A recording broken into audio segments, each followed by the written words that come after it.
નમસ્કાર વિદ્યાર્થી મિત્રો.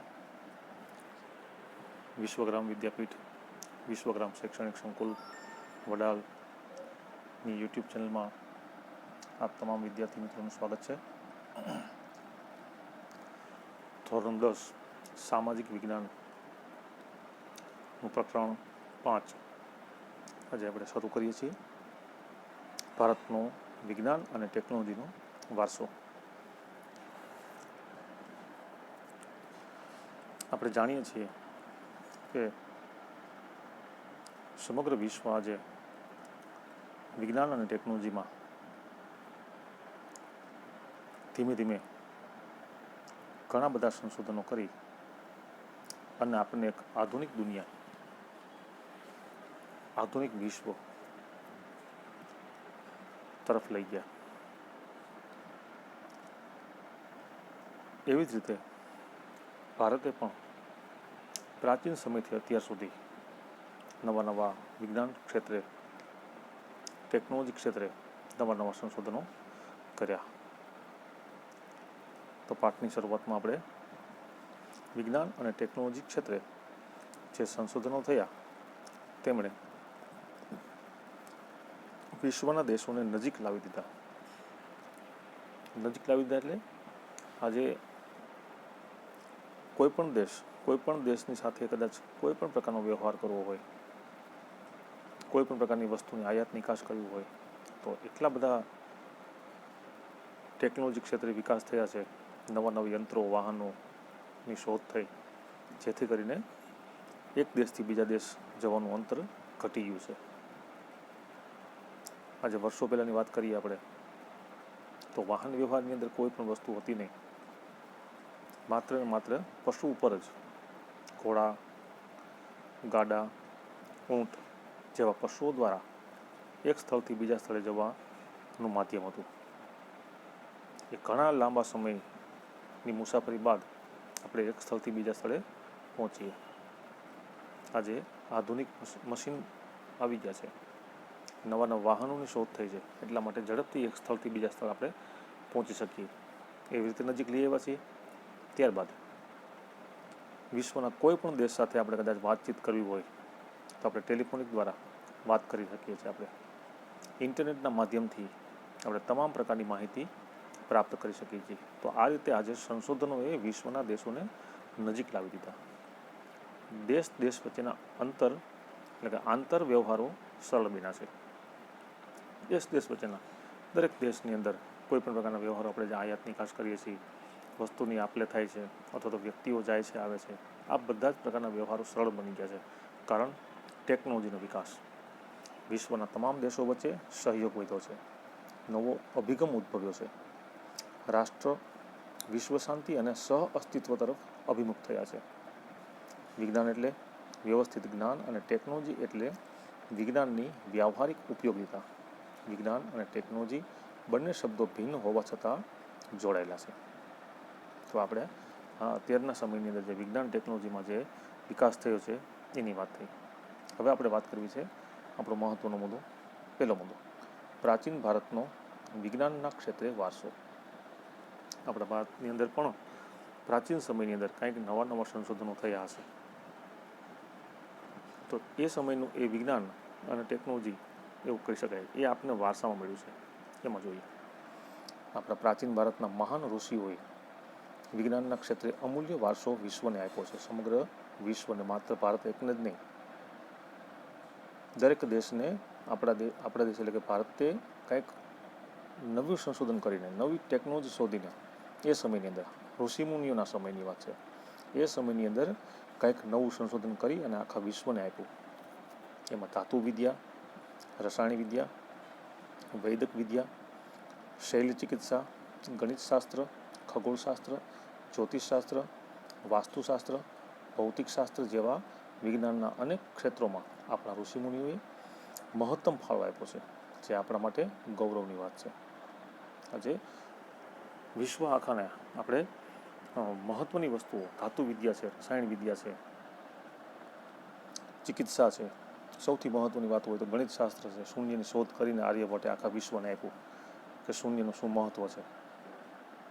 શૂન્યથી સંખ્યાની કેટલી કિંમત વધે છે, આ બધી વસ્તુ ગણતરી સમગ્ર વિશ્વને આપણા આર્યભટ્ટે ગણિત ક્ષેત્રે વિશ્વ આખાને આપ્યું. એ પછી ઘણી બધી સંશોધનો આપણા ઋષિમુનિએ પોતાની પાસે પડેલી શક્તિ, પોતાની પાસે પડેલી જે તાકાત હતી, એ તાકાતની મદદથી એણે પોતે સમગ્ર વિશ્વને કંઈક નવા સંશોધનો, નવી શોધો આપી. ભારતે માત્ર સાહિત્ય, કલા, ધર્મ, શિક્ષણ અને તત્વચિંતન જેવા ક્ષેત્રોમાં જ ફાળો નથી આપ્યો, પરંતુ વિવિધ વિજ્ઞાન અને ટેકનોલોજીના ક્ષેત્રોમાં પણ પોતાનો સિંહ ફાળો આપ્યો છે. અર્વાચીન યુગના, એટલે કે અત્યારના સમયમાં અર્વાચીન યુગના સંશોધનો દ્વારા જાણવા મળ્યું કે ભારત આધ્યાત્મિક વિચારધારાની સાથે સાથે વૈજ્ઞાનિક દૃષ્ટિબિંદુ પણ ધરાવે છે. પાશ્ચાત્ય દેશોની મોટાભાગની વૈજ્ઞાનિક અને ટેકનોલોજી શોધોમાં એક યા બીજી રીતે પ્રાચીન ભારતના વિજ્ઞાનનું તત્વ જોડાયેલું હોય છે. તો વિશ્વએ આખા અત્યારના સમયના વિશ્વ જે છે, જે સંશોધન કરી રહ્યા છે, એ બધાએ સંશોધનના અંતે એક જ પ્રકારનો સૂર આપ્યો કે અત્યારે કોઈ પણ પ્રકારનું વિજ્ઞાન અને ટેકનોલોજીની જે શોધ થાય છે, એનું જે મેઇન પાયો છે અથવા તો એના મૂળ છે, એ ભારતના સંશોધનમાં જ પડેલા છે. આવું સમગ્ર વિશ્વએ સ્વીકાર્યું છે અને સમગ્ર વિશ્વને આપ્યું છે કે ભારત વિજ્ઞાનનું એક શોધ હતી. વિજ્ઞાનમાં ઘણા બધા સંશોધનો કર્યા અને સમગ્ર વિશ્વને આપ્યું. કોઈ પણ પ્રકારની શોધ અત્યારે નવી થાય એના મૂળની અંદર ભારતની શોધ પડેલી છે, એવું અત્યારના જે વૈજ્ઞાનિકો છે એણે કીધું છે. તો આવું આપણું ભારત દેશ હતું. જ્યારે કોઈ પણ તમે ટેકનોલોજી જોઈ લો, કોઈ પણ પ્રકારના સંશોધનો જોઈ લો, વિજ્ઞાન ક્ષેત્રે તમે જોઈ લો, તો જે કંઈ સંશોધનો ભલે ગમે તે રીતે હોય, એનું મોડિફાઈ થયું હોય, એનું આખી થીમ બદલી ગઈ હોય, પરંતુ જેનો બેઝ છે, જે વાત છે, એ મૂળ ભારતની તો હશે ને ભારતની જ શોધ હશે. માત્ર ને માત્ર આપણા દેશની અંદર ધર્મ, ચિંતકો, શિક્ષણ, માત્ર એટલી જ વાત નહોતી, પરંતુ વિવિધ વિજ્ઞાન ક્ષેત્રે પણ ભારતના ઋષિમુનિઓએ ખૂબ જ મોટો પોતાનું યોગદાન આપ્યું છે. એમાં સૌથી આપણે મહત્વની વાત કરવી છે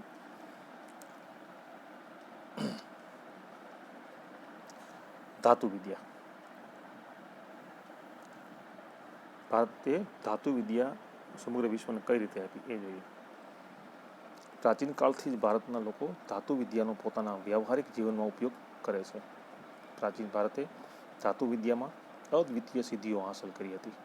એના ઉદાહરણ સ્વરૂપે સિંધુકાલીન સંસ્કૃતિમાં મળી આવેલ ધાતુની નર્તકીની પ્રતિમા, તક્ષશિલામાંથી પ્રાપ્ત થયેલ કુષાણ રાજવીના સમયની ભગવાન બુદ્ધની પ્રતિમાઓ, ચોલ રાજવીના સમયમાં તૈયાર થયેલ ધાતુ શિલ્પો, ચેન્નઈના સંગ્રહાલયમાં સચવાયેલું આંતરરાષ્ટ્રીય ખ્યાતિ ધરાવતું નૃત્યકલાના ઉત્કૃષ્ટ નમૂના શ્રી મહાદેવ નટરાજનું શિલ્પ તથા ધનુર્ધારી શ્રીરામનું શિલ્પ, દેવદેવીઓ, પશુ પક્ષી તથા સોપારી કાપવાની સુરીઓ વગેરે ગણાવી શકાય. આ ધાતુ શિલ્પો બનાવવાની પરંપરા 10મી અને 11મી સદીથી વિકાસ પામી છે. તો આ આપણું એક ઉદાહરણ છે, આ પ્રમાણ છે કે આપણા દેશની અંદર ધાતુ વિદ્યા વર્ષો જૂની હતી અને કેટલી એ સમયની અંદર તે પ્રખ્યાત હશે, એ આપણને આ ઉદાહરણો આપે છે. આ વિવિધ પ્રકારની મૂર્તિઓ મળી છે, ધાતુને ઓગાળી અલગ અલગ પ્રકારના ધાતુઓ મિક્સ કરી અને એમાંથી કોઈ પણ પ્રકારનું મૂર્તિ કે કોઈ પણ પ્રકારના શિલ્પને આકાર આપ્યો. ઉદાહરણ તરીકે સૌથી મહત્ત્વનું કે ભાઈ ભગવાન શિવનું જે નટરાજનું જે શિલ્પ છે, જે આપણે ચિત્રમાં દેખાય છે, તે એ સમગ્ર વિશ્વએ સ્વીકાર્યું કે નહીં, વિશ્વની અંદર માત્ર ને માત્ર કોઈ દેશ હોય તો એ ધાતુ વિદ્યાની અંદર કોઈ પણ પ્રકારનો દેશ જો પ્રગતિ કરેલો હોય તો એ માત્ર ને માત્ર ભારત છે. કઈ રીતે ધાતુનું કામ કરતા હશે, શું હશે, પછી એની થીમથી આગળ વધી અને અત્યારે આપણે જોયું વિશ્વના દરેક દેશોની અંદર આ પ્રકારની વિદ્યા અત્યારે શરૂ છે. થોડીક મોડિફાઈ કરીને એમાં સુધારા વધારા કર્યા છે, પરંતુ એના મેઇન બેઝની અંદર, પાયાની અંદર ભારતનું સંશોધન પડેલું છે. એના પછી રસાયણ વિદ્યા, રાસાયણિક બાબતો, આ પણ બહુ જ અતિ મહત્ત્વનો મુદ્દો છે. રસાયણશાસ્ત્ર એક પ્રયોગાત્મક વિજ્ઞાન છે. વિવિધ પ્રકારના કેમિકલ્સ, આ વિદ્યા વિવિધ ખનિજો, છોડ, કૃષિ માટેના બીજ, વિવિધ ધાતુનું નિર્માણ કે તેના પરિવર્તન તથા સ્વાસ્થ્યની દ્રષ્ટિએ જરૂરી ઔષધિઓના નિર્માણમાં ઉપયોગી છે. રસાયણશાસ્ત્રીઓમાં નાલંદા વિદ્યાપીઠના બૌદ્ધ આચાર્યો નાગાર્જુનને ભારતીય રસાયણશાસ્ત્રના આચાર્ય માનવામાં આવતા. એમણે રસ રત્નાકર અને આરોગ્ય મંજરી જેવા ગ્રંથો લખ્યા. આજે તમે કોઈ પણ પ્રકારના ઔષધો જોઈ લો, સૌથી મહત્ત્વની વાત આપણે રસાયણો, એમાંથી આપણે મહત્ત્વની વાત આપણે કરીએ. કોઈ પણ પ્રકારના ઔષધો, ખાસ કરીને દેશી દવાઓ, તો આજે આપણે એલોપેથિક કે હોમિયોપેથિકની અંદર આપણે આજે મીન્સ કે થોડાક વર્ષોથી આપણે એલોપેથિક દવાઓ દ્વારા આપણે આપણા રોગને મટાડીએ છીએ. પરંતુ જ્યારે પ્રાચીન સમયમાં, આજથી ઘણા બધા વર્ષો પહેલાં કોઈ પણ પ્રકારના રોગ થતા, ત્યારે આપણા ઋષિમુનિઓ, આપણા આચાર્યો એ આવા પ્રકારના રોગની અંદર કઈ દવાનો ઉપયોગ થાય એ સંશોધન કરી અને લોકોના રોગ મટાડતા હતા. રસ રત્નાકર અને આરોગ્ય મંજરી જેવા ગ્રંથો લેખા, એમાં આ બધી વસ્તુ સ્પષ્ટ લખેલી છે કે આ પ્રકારના રોગમાં આ પ્રકારના રોગમાં. તો આ પણ આપણી મહત્ત્વની વસ્તુ છે. રસાયણ વિદ્યાની અંદર પણ ભારતના આપણા ઋષિમુનિ ખૂબ જ પોતાનું યોગદાન આપી અને રસાયણની પણ શોધ કરી, કેમિકલ. આચાર્ય નાગાર્જુને વનસ્પતિ ઔષધિઓની સાથે સાથે રસાયણ ઔષધો વાપરવાની ભલામણ કરી હતી. વનસ્પતિની ઔષધિ અને રસાયણના ઔષધો પણ વાપરવાની સલામત કરી હતી. પારાની ભસ્મ કરીને ઔષધ તરીકે વાપરવાનો પ્રયોગ તેમના દ્વારા શરૂ થયો હોય તેમ મનાય છે. જે આપણે પારો, જે અત્યારે વિજ્ઞાનની અંદર તમે જે અભ્યાસમાં આવે છે વિજ્ઞાનમાં, પારો એની ભસ્મ, અને એ આપણા ઘણા બધા રોગની અંદર પણ એ ઉપયોગમાં લેવાય છે આજે પણ.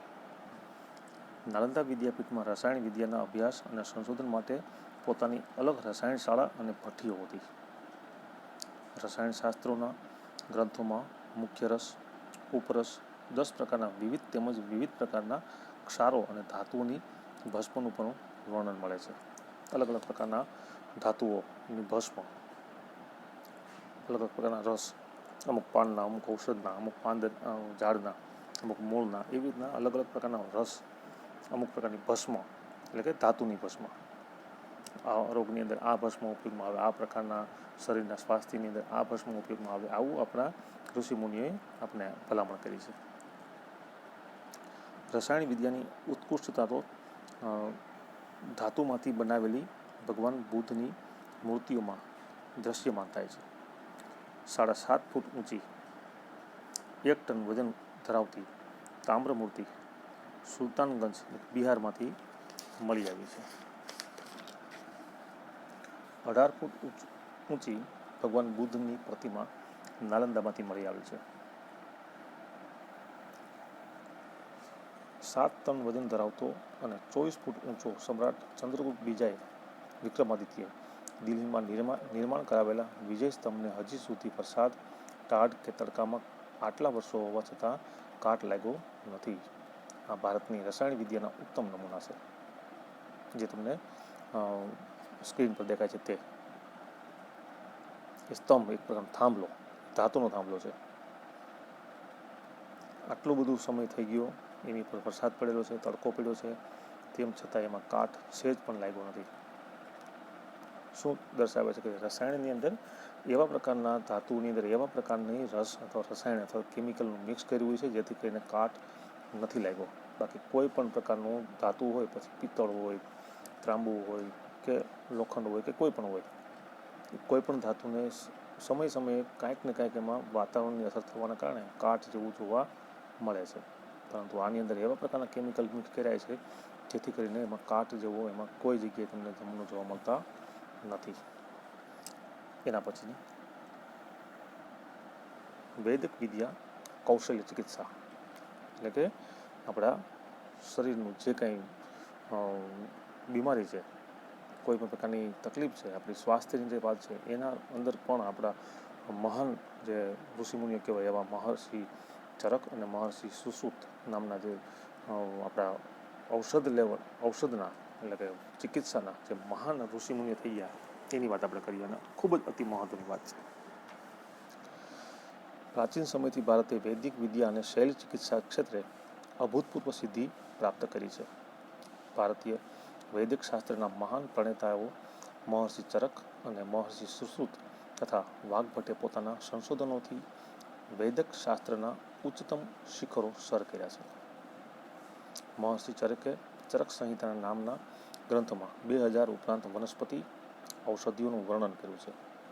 કે 2000 વનસ્પતિ એવી છે જેણે વ્યક્તિએ સંશોધન કરી નાખ્યું છે કે આ ઔષધિમાંથી આ વસ્તુ મળે છે, આ ઔષધિમાંથી આ પ્રકારનો રોગ મટે છે. મહર્ષિ સુશ્રુતે સુશ્રુત સંહિતામાં શૈલ ચિકિત્સા એટલે કે વાટકાપ વિદ્યાશાસ્ત્રીય ના એવા ધારદાર સાધનોનો ઉલ્લેખ કર્યો હતો કે જે માથાના વાળને ઊભા ચીરીને 2 ભાગ કરી શકાયા હતા. તો એવો ઉલ્લેખ કર્યો કે એવા પ્રકારના ધારદાર આપણા હથિયારો પણ એ સમયમાં વપરાતા કે જે માથાનો જે વાળ છે એને ઊભા આમ કાપવાની વાત નથી, એ વાળની જે ઊભો ચીરવાનો, કોઈ પણ પ્રકારના વાળને ઊભો ચીરી શકાય એટલું બારીક આપણા વાટકાપના સાધનો પણ હતા. વાઘભટ્ટનો વાઘભટ્ટી સંહિતા પણ મહત્વનો ગ્રંથ છે. ચરક સંહિતા, સુશ્રુત સંહિતા અને વાઘભટ્ટ સંહિતા પ્રત્યે વૈદક માટે આ 3 ગ્રંથોનો અભ્યાસ ઉપયોગી છે.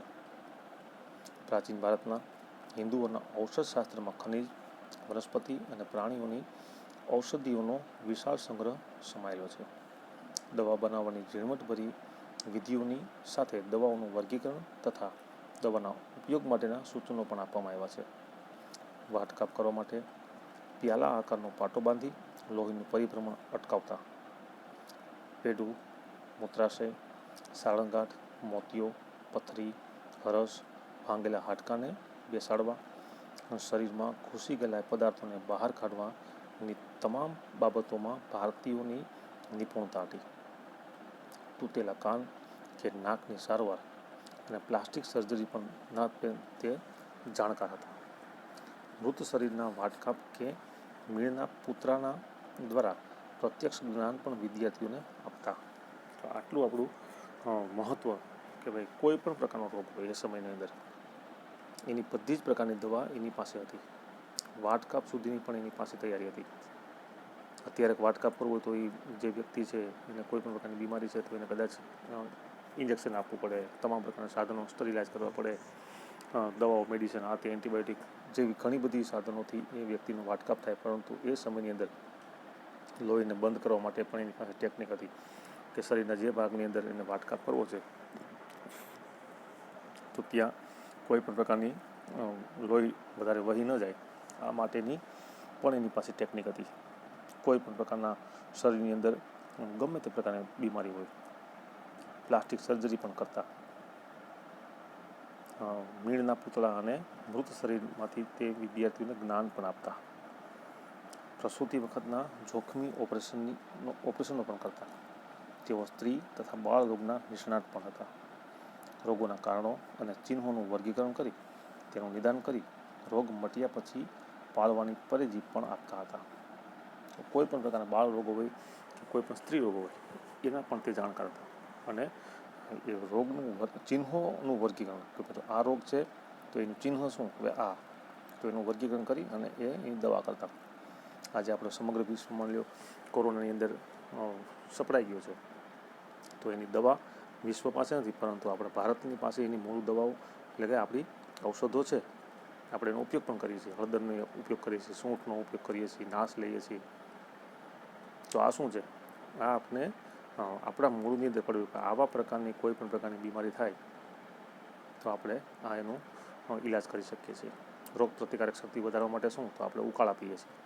તો ઉકાળામાં શું છે, કોઈ એલોપેથિક દવા નાખતા નથી આપણે, તો શું નાખીએ છીએ એમાં આપણે દેશી ઔષધો, દેશી આપણી વનસ્પતિ દ્વારા જ આપણે ઉકાળો બનાવી અને આપણે પીએ છીએ. આપણી રોગ પ્રતિકારક શક્તિ વધે છે. વિશ્વની પાસે આ વસ્તુ, આ તત્વ નથી પડ્યું. તો આપણું આજની તારીખે આજે ભલે ગમે એટલે આપણે આધુનિક હોય, પરંતુ આપણા દેશની અંદર પ્રાચીન કાળની જે કંઈ આપણી સંશોધનો હતા, આપણા જે કંઈ ઋષિમુનિઓ શોધ કરીને આપી ગયા, તો એનો ઉપયોગ આપણે અત્યારે કરી રહ્યા છીએ. તો આ સમગ્ર વિશ્વ આ સ્વીકાર્યું છે. પ્રાચીન ભારતમાં પ્રાણી રોગોના શાસ્ત્રોનો પણ વિકાસ થયો હતો. એટલે કોઈ પણ પ્રકારના પ્રાણીઓને કાંઈ પણ પ્રકારનો રોગ થાય તો એનો પણ વિકાસ થયો. ઘોડા, હાથીના રોગો પર ગ્રંથો પણ લખાયા છે. એમાં હસ્તી આયુર્વેદ તથા શાલિહોત્રીનું અશ્વશાસ્ત્ર ખૂબ જ પ્રખ્યાત છે. વૈદક શાસ્ત્રના વિદ્વાન વાઘભટ્ટે નિદાન ક્ષેત્રે અષ્ટાંગ હૃદય જેવા ગ્રંથો લખી મહત્ત્વનો ફાળો આપ્યો હતો. તો આપણા મનુષ્યના રોગનું તો સાથે સાથે આપણે જે પશુના રોગ થાય છે એ પશુઓના રોગની પણ સંશોધનો ભારતની અંદર થઈ ગયા. ત્યારબાદનો મુદ્દો ગણિત શાસ્ત્ર, જે સમગ્ર વિશ્વને આજે શૂન્યનું મહત્ત્વ સમજાવ્યું એવા જે ગણિતથી આખી દુનિયાને વ્યવહાર ચાલે છે તે ગણિત શાસ્ત્ર ક્ષેત્રે અગત્યની શોધો ભારતમાં થયેલ ગણવામાં આવે છે. ભારતે દુનિયાને શૂન્યની શોધ આપી. દશાંશ પદ્ધતિ, બીજગણિત, બોધાયનનો પ્રમેય, રેખાગણિત અને વૈદિક ગણિત જેવી શોધ પણ આપણે ભારતે વિશ્વને આપી. શૂન્યની શોધ આર્યભટ્ટે કરી. આંકડાની પાછળ શૂન્ય લગાવીને લખવાની પ્રક્રિયાના શોધક ગૃત્સમદ નામના ઋષિ હતા. પ્રાચીન ભારતના ગણિતજ્ઞોએ એકની પાછળ 53 શૂન્ય મૂકવાથી બનતી સંખ્યાઓનું નામ નિર્ધારિત કર્યા છે. 53 શૂન્ય, એક આંકડાની પાછળ 53 શૂન્ય, એટલે એકડાની પાછળ 53 શૂન્ય મૂકી અને એનું શું સંખ્યા ગણાય, શું કહી શકાય. દાખલા તરીકે એકની પાછળ 1 0 મૂકીએ તો આપણે 10 કહી શકીએ. એકની પાછળ 2 0 મૂકીએ તો 100 કહી શકીએ. એકની પાછળ 3 0 મૂકીએ તો 1000 કહી શકીએ. એમ 53 શૂન્ય મૂક્યા પછી કઈ સંખ્યા આવે એ પણ આપણા ઋષિમુનિઓએ આપ્યું અને એની સંખ્યા પણ આપી. મોહેંજો-દડો અને હડપ્પાના અવશેષોમાં તોલ માપના સાધનો દર્શાવવાની પદ્ધતિ દશાંશ પદ્ધતિ જોવા મળે છે. ભાસ્કરાચાર્ય ઈસવીસન 1150માં લીલાવતી ગણિત અને બીજગણિત નામના ગ્રંથો લખ્યા. તેમણે સરવાળા બાદબાકીનું પણ સંશોધન કર્યું હતું. બ્રહ્મગુપ્તે સમીકરણના પ્રકાર બતાવ્યા હતા. બોધાયન પ્રમેય અને ત્રિકોણમિતિ આપસ્તંભે શુલ્બ સૂત્રોમાં ઈસવીસન 800 પૂર્વે, એટલે કે અત્યારે જે 2020 ચાલે છે એની પહેલાં 800, આજથી 2800 વર્ષ પહેલાં વિવિધ વૈદિક યજ્ઞો માટે જરૂરી વિવિધ વેદીઓના પ્રમાણ નિશ્ચિત કર્યા. એમાં પણ આ સિદ્ધાંતનું વિશ્લેષણ છે. આર્યભટ્ટના આર્યભટ્ટીયમ ગ્રંથમાં પાઈની કિંમત 22/7 એટલે 3.14 જેટલી થાય છે તેનો ઉલ્લેખ છે. તેમણે પ્રતિપાદિત કર્યું કે ગોળકના પરિઘ અને વ્યાસના ગુણોત્તરને દર્શાવતો અચળાંક પાઈ છે. ભાગાકારની આધુનિક પદ્ધતિ, ગુણાકાર, સરવાળા, બાદબાકી, વર્ગમૂળ, ઘનમૂળ આદિ અષ્ટાંગ પદ્ધતિની જાણકારી આર્યભટ્ટે તેમના ગ્રંથમાં આપી છે અને આજે સમગ્ર વિશ્વ આ બધા જ પ્રકારના શોધોનો ઉપયોગ કરી રહ્યા છે. તેથી આર્યભટ્ટને ગણિત શાસ્ત્રના પિતા તરીકે ઓળખવામાં આવે છે. આ ઉપરાંત તેમણે 10 ગીતિકા આર્યભટ્ટીયમ જેવા ગ્રંથ લખ્યા. આર્ય સિદ્ધાંતમાં જ્યોતિષશાસ્ત્રના મૂળ સિદ્ધાંતોનું સંક્ષેપમાં વર્ણન આપેલું છે. ગણિત, અંકગણિત અને રેખાગણિતના મૂળભૂત પ્રશ્નોનું સમાધાન શોધ્યું હતું. આ ઉપરાંત ગણિત શાસ્ત્રના જુદા જુદા પાસાઓની ચર્ચા અનેક વિદ્વાનોએ પોતપોતાના ગ્રંથોમાં કરી. તેમાં બોધાયન, આપસ્તંભ અને કાત્યાયન, ભાસ્કરાચાર્ય, બ્રહ્મગુપ્ત વગેરેનો સમાવેશ કરી શકાય છે. ત્યારબાદ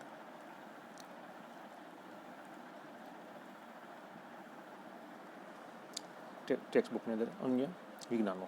પ્રાચીન ભારતમાં જુદા જુદા વિજ્ઞાન વિષય ગ્રંથો નિર્માણ. જે તમારા ટેક્સ્ટ બુકના કોષ્ટકમાં આપેલું છે એ અલગ અલગ પ્રકારના વિજ્ઞાનની શોધ થઈ એના નામ, કયું શાસ્ત્ર કયા વ્યક્તિએ લખ્યું છે એનું સામે વ્યક્તિનું નામ છે, એટલે કે સંશોધન કરતા ઋષિમુનિનું નામ છે. એ જરાક તમે કોષ્ટકને જોઈ લેજો. ખાલી વાંચવાનું છે, બહુ છે નહીં વધારે.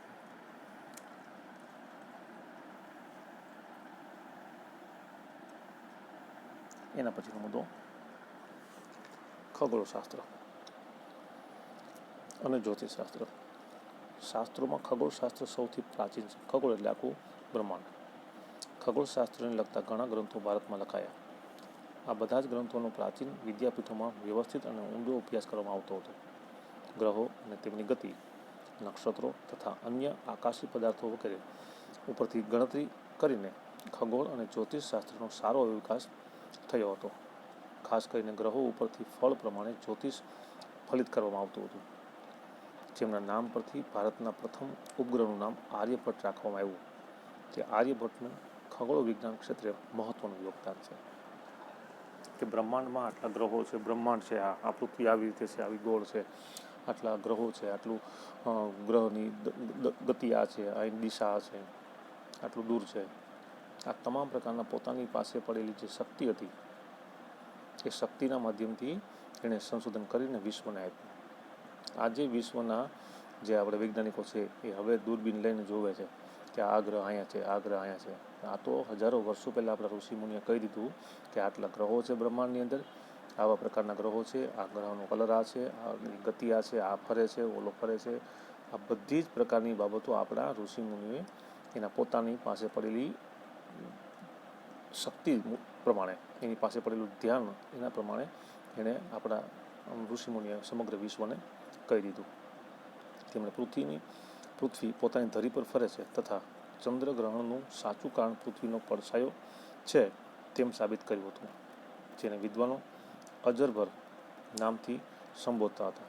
એ જ રીતે બ્રહ્મગુપ્તે બ્રહ્મ સિદ્ધાંત ગ્રંથમાં ગુરુત્વાકર્ષણના નિયમને પણ ઉલ્લેખિત કર્યો. જેટલા સંશોધનો છે એ આપણા ભારતના ઋષિમુનિઓ શોધેલા.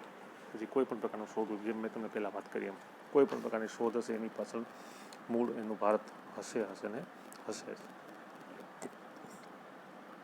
જ્યોતિષશાસ્ત્ર અને તંત્ર, હોરા અને સંહિતા એવા 3 ભાગમાં વહેંચનાર બ્રાહ્મિહિર મહાન ખગોળવેતા તથા જ્યોતિષશાસ્ત્ર હતા. તેમણે બૃહદ સંહિતાના નામના ગ્રંથની રચના કરી, જેમાં આકાશી ગ્રહોની માનવીના ભવિષ્ય પર થતી અસરો, મનુષ્યના લક્ષણો, પ્રાણીઓના વર્ણો, લગ્ન સમય, તળાવો, કૂવાઓ, બગીચા, ખેતરોમાં વાવણી વગેરે પ્રસંગોના શુભ મુહૂર્તોની માહિતી પણ દર્શાવી. આપણને ગર્વ થવો જોઈએ કે આપણા પૂર્વજો વિવિધ વિદ્યામાં કેવી નિપુણતા ધરાવતા હતા. આપણા પૂર્વજો આ બધા ઋષિમુનિઓ, તો આપણને ગર્વ છે જ. આપણા ઋષિમુનિઓએ કાંઈક વિશ્વ આખાને નવી શોધ કરી. પછી કોઈ પણ ક્ષેત્રની હોય, રસાયણ વિદ્યાની હોય તો ભલે, વૈદિક સાહિત્યની હોય તો ભલે, ધાતુ વિદ્યા હોય તો ભલે, કે કોઈ પણ પ્રકારના સંશોધનની અંદર આપણા પ્રાચીન ભારતના ઋષિમુનિઓએ પોતાનો સિંહ ફાળો આપ્યો છે. એના પછીનું વાસ્તુશાસ્ત્ર.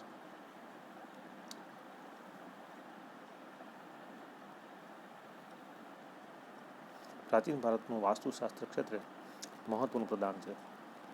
વાસ્તુશાસ્ત્ર એ જ્યોતિષશાસ્ત્રનું અવિભાજ્ય અંગ છે, જેની ગણના, મહત્તા અને પ્રશંસા વિશ્વના અનેક દેશોમાં પણ સ્વીકૃત થઈ રહી છે.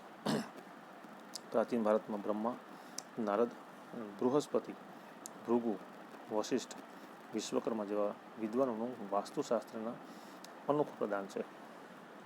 વાસ્તુશાસ્ત્રમાં રહેવાની જગ્યા, મંદિર, મહેલ, અશ્વશાળા, કિલ્લા, શાસ્ત્રાગાર, નગર વગેરેની રચના કેવી રીતે કરવી, કઈ દિશામાં કરવી તે દર્શાવેલું છે.